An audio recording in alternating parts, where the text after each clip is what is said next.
Hello everyone, welcome to Ariz mini vlog. চলে আসলাম আর একটা daily vlog নিয়ে। আমরা কিন্তু চলে গেছিলাম মায়াপুরে। আমার তো ইস্কন বরাবরই ভালো লাগে, আমি যাই, ওখানে গেলে একটা শান্তি পাওয়া যায়।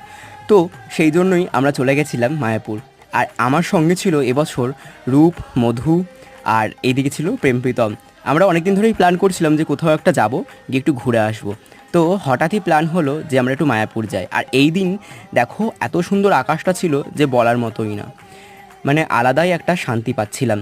তো সবাই মিলে হেঁটে হেঁটে গরমের মধ্যে যাচ্ছিলাম ঠিকই, কিন্তু মন পুরো ভরে গেছিলো।